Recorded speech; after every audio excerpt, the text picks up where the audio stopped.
Hi and welcome to the 3 Cups Full blog. I'm Sharanya and I'm a life coach. At this blog we talk about how to live full of love, acceptance and respect, which are the 3 cups. And we also talk about how to follow our inner voice, which gives us step-by-step guidance to then unfold the path of our soul before us, rather than the path of our mind. So this week I wanted to talk about how to say no without feeling guilty. It's something that I learnt many years ago, but it took a long time for the penny to drop about, how do you do it without feeling bad? How do you do it without feeling ashamed or like you've done something wrong? So I think a lot of us are conditioned to oblige other people before we oblige ourselves. To be pleasing, we pick up habits of being people pleasers. Perhaps we've grown up in environments where our voice was suppressed, so we weren't allowed to express ourselves, our opinions. You might have grown up in a household where you were not asked what you think. You weren't asked your opinion. So your voice was not given the space to relax and say exactly what you think and express how you feel. So then when you come into adulthood, there's still these mind games going on inside you that prevents you from being very clear and transparent with your communication, simply because you weren't given the skills or the environment to build the skills when you were younger. As adults we then have to figure out how to do it on our own. So I was not someone that could say no. If someone asked me to do something, or if they asked me to buy something, I would feel really guilty and I would feel uncomfortable saying no, especially if I've walked into a store and I've taken the sales assistant's time, buying shoes, for example, and I've spent like 20 minutes there trying on different shoes. I would feel obliged to walk out with a purchase, even if I didn't want the shoes. Oh, the money that just gets wasted. I remember not being able to be polite to telemarketers, even though they're frustrating and they're annoying and they call right on dinner time. I was unable to just communicate to them in a way that was respectful and honest. So I would become quite aggressive. I would either just hang up the phone. When I realized I'm speaking to a telemarketer, I just hang up the phone with the attitude, you shouldn't be calling me. I'm trying to eat dinner. You're interrupting my day. So it's natural to feel frustration with, something like telemarketers, where they are interrupting your day. You're not interested in what they're talking about. You don't want to talk to them. But they're so well trained that they know how to keep you on the line.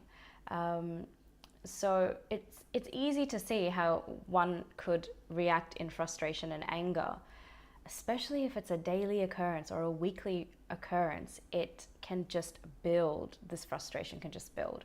And then one little telemarketer will call and all the frustration gets dumped onto that person. So how do we speak our truth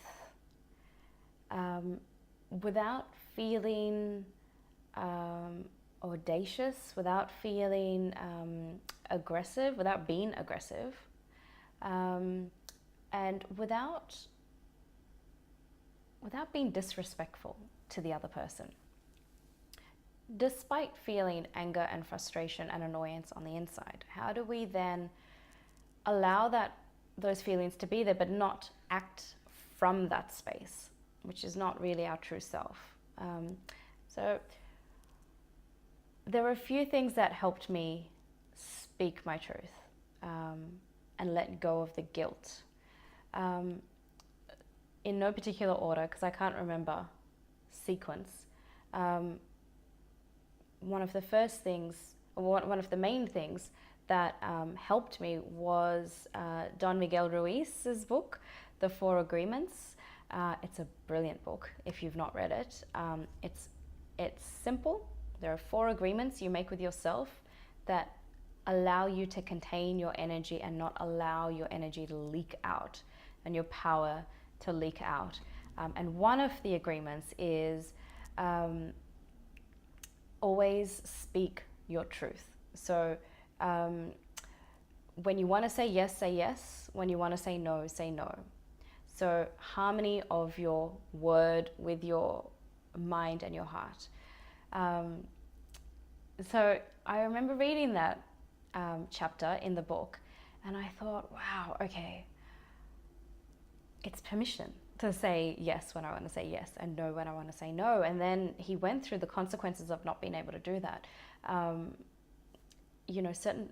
Certain situations can leave you feeling frustrated with loved ones, with close friends, if you're unable to just say yes when you want to say yes and no when you want to say no, without feeling guilty or obliged to do something you don't want to do. So for example, someone asks if they can borrow your car for the weekend, as an example, and you, like in the previous month, you've just borrowed, let's just say, their laptop. You've just asked to borrow their laptop. They said yes, and it was all fine. And so now next month comes and they've asked to borrow your car. This is like a dilemma inside you. Do you say yes because they were so gracious with their stuff and they lent it to you? So do you feel obliged to say yes when in fact you need your car this weekend? You've got several things to do at the weekend, and you actually need it. So what do? How do you balance looking after others and looking after yourself without feeling selfish or guilty? So in Don Miguel Ruiz's book, he talks about always be impeccable with your word. And impeccable means truthful, honest. So if you need your car, you are allowed to say no. You're allowed to say no. You're allowed to say, no, I'm sorry, I need the car this weekend. Is there anything else I can do to help? Without feeling guilty, without feeling obliged. Most of the time, your friends and family are fantastic, and that honesty will be respected. On occasion, there will be conflict when you do speak your truth, and your ability to manage that conflict is going to determine whether you speak your truth or not. So if you're worried about an aggressive attack back, and they come at you saying you're selfish, I just lent you my laptop last month, all I need is the car, I'm in a real bind, I am stuck, my car's broken down, and they lay the guilt trip on you. It's very challenging to maintain that agreement with yourself of being impeccable with your word. So it feels like in that moment, you've either got to sacrifice your friend or sacrifice yourself, right? You can't make everyone happy. But when you learn about this agreement, it really is about honoring yourself and the other person. Because if you say yes to the other person, when you really wanted to say no, a small dollop of frustration or dollop of anger, or even worse, dollop of resentment goes into your system.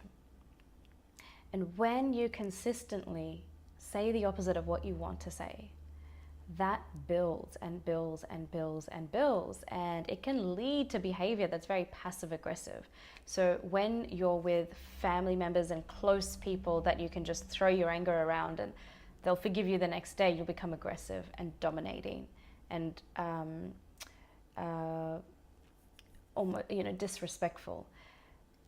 And then when you're in situations where you feel powerless, maybe with your boss or with certain personalities that are too dominating, like you don't feel you've got the power to dominate them, you'll become passive. So you swallow your words, and then you'll throw those that built up emotions on the people that you probably care about the most, that just won't retaliate. You're not scared of losing them. They're not going to go anywhere. They're stuck with you. They could be your children, they could be your husband, they could be your wife, it could be your mum.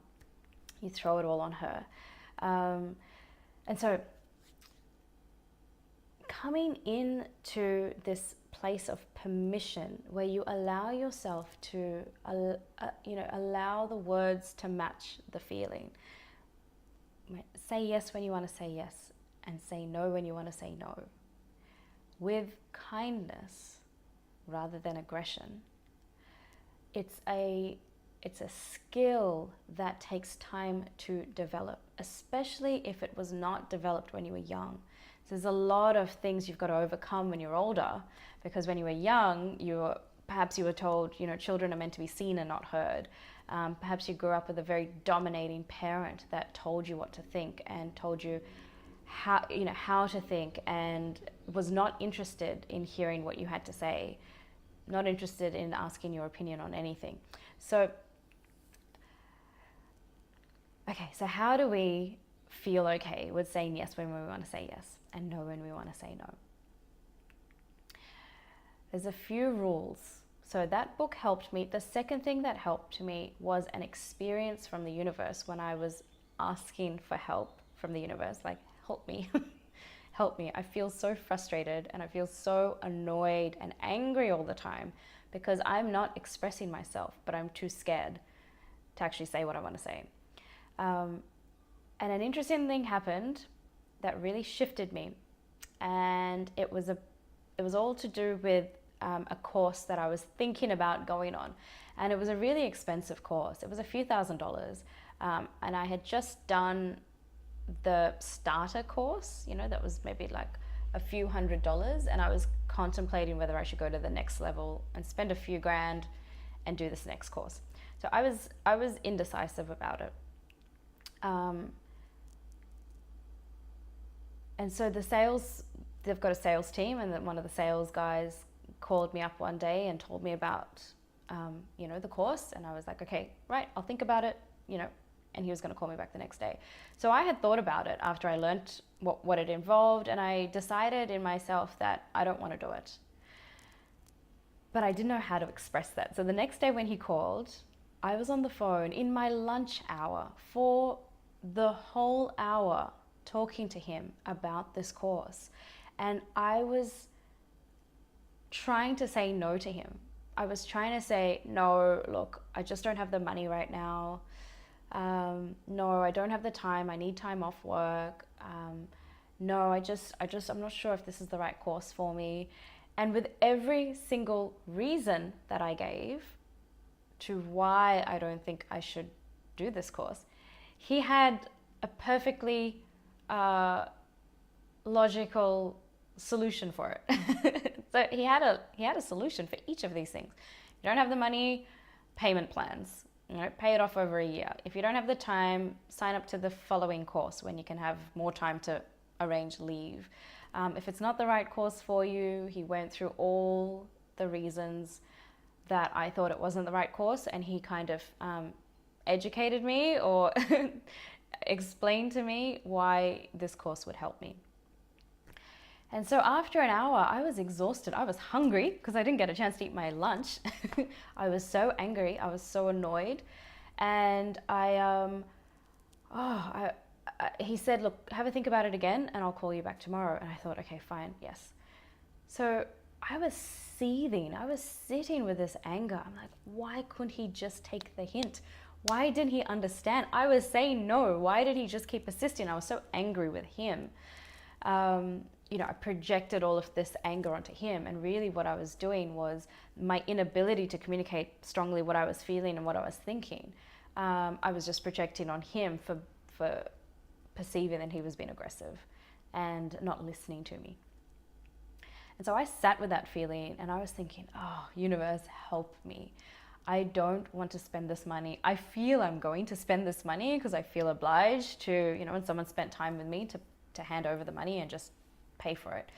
But I don't want to, and I'm angry, and I don't want this. And something happened when I was reflecting. I realized that all my excuses, they weren't reasons, they were excuses for not wanting to do the course, were legitimately solved by him. So this is the problem I have with signing up to the course. Oh, okay, I can help you out with that problem. Here, this is a solution. But this is another problem I've got with signing up to this course. Okay, I'll help you out with that one. Finished. So I had to keep coming up with excuses to justify why I didn't want to do this course. And when that penny dropped, that these were not reasons, they were excuses and justifications for not wanting to do the course, I realized I don't have to justify why I don't want to do the course. I just don't want to do it. That was it. I don't need to give a reason. I don't need any kind of excuse or reason or justification. And that realization was so huge. This is about 10 years ago now. It was so huge that I felt really relaxed about the phone call the next day. Normally, I would have been so anxious in anticipation of how is this going to work? I hope they get the message. You know, fingers crossed I don't lose a few $1,000s to this training center. So he called the next day in my lunch break, and I thought, all right, I'm just going to tell him no, because maybe means yes.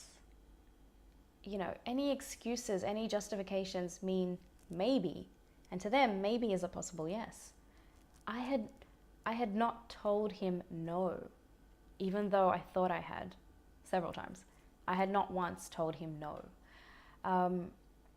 So when he called, it was a 20-second conversation compared to the 1-hour conversation the day before. And I just simply said, hey, I've had to think about it, and I'm not interested in doing the course. It's a no for me. It was just the way I said it. There was no questions, there was no inflections, there was no invitation to solve it. And he was like, okay, thanks. Cool, great talking to you. Bye. And I hung up the phone and I was gobsmacked. I thought, oh my gosh, that worked. What did I do differently? And it was honestly the energy of the no. It was firm. There was no room to wiggle. There was no room to maneuver me. I was certain. I had no confusion in my voice. And he heard it and respected it. And so that understanding of maybe means yes, no means no, really became solidified for me. So anytime a telemarketer would call and I'm not interested, I would just say, thanks so much for calling. I'm not interested. Have a great day. Bye. And if they still keep talking, I don't hang up on them. I just say, look, I am going to hang up the phone now. Thanks so much for your time. Goodbye. And then I hang up. So I don't just slam the phone down on them. It's helped with so many instances when I know for sure what I want and I'm able to communicate it. I just say no. I say yes when I want to say yes as well. So that understanding of maybe equals yes was a huge turning point for me in letting go of this guilt and this discomfort with saying no. Because I would just project on other people and think they've got the problem. They're not listening to me. Don't they know how busy I am? Why are they asking me to do this? And it had nothing to do with that at all. It was all about my inability to say no with conviction, with firmness, and with kindness. And once I got that, everything changed. My time was my own again, and I felt this freedom because the energy that was leaking got plugged up. Game changer, absolute game changer. So this is my offering to you. It's a difficult skill and it takes time to develop if you've not developed it fully, this ability to speak your truth. I would say, and this is how it started off for me, start with the small things, the small things that are inconsequential. So when you're at the restaurant, decide what you want on the menu. Don't give up that decision to anyone else. If you're not happy with the food, speak to the waiter about it and say, look, this is not what I ordered. This is not quite right. This is cold.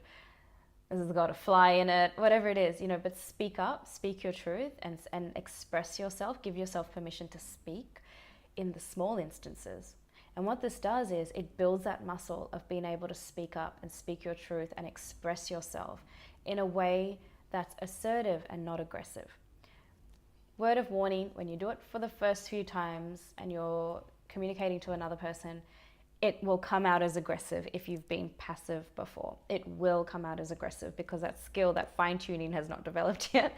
So from not saying anything to rah, saying what you want, it's going to be a roar. It's going to be huge. It's going to be uncouth in a lot of ways. It's going to be a bit disrespectful because the throat is not used to it and you're not used to speaking up. But what will happen is you'll temper it over time, and when you find your power and you'll find your voice, you'll be able to just stand in that and not need volume and not need aggression to communicate that firmness. It'll just be inside you. It'll be strength coming from within. So start off with the small things of saying yes when you want to say yes and no when you want to say no, just the little things. And what you'll notice is that when you get comfortable on low level stuff, you'll go to the next level stuff and find more comfort there. And sooner or later, you'll be saying no to people that were very difficult to say no to before. You'll be expressing yourself to people that you know will judge you for it, and you'll still do it anyway with kindness. And you will feel this freedom come over you, because there's, in that place where you're expressing yourself freely, it's not in a binary situation of sacrifice myself or sacrifice other people. It just does not exist there. It does not exist. That game is over. A new way of being will replace that game. And what that is speaking your truth. So when you speak your truth, you give other people permission to speak theirs, and it's just this game of freedom. It's a beautiful game. So I hope you enjoyed that video. Definitely subscribe to the blog at 3cupsfull.com.au if you'd like more videos coming your way into your inbox. And if you found it helpful, share it with your friends. If anyone needs to hear this message, definitely share it with them. It's a powerful thing to be able to say no without guilt, without shame, and to say yes with this freedom to express. It's a great skill, and it's a skill that needs to be developed. Be compassionate with yourself and don't put too much pressure to get it right straight away. It's a skill that can be developed. So that's all for today. I will see you all next time. Bye. Dun, dun, dun, dun, dun. Dun, dun, dun, dun, dun, dun, dun, dun, dun.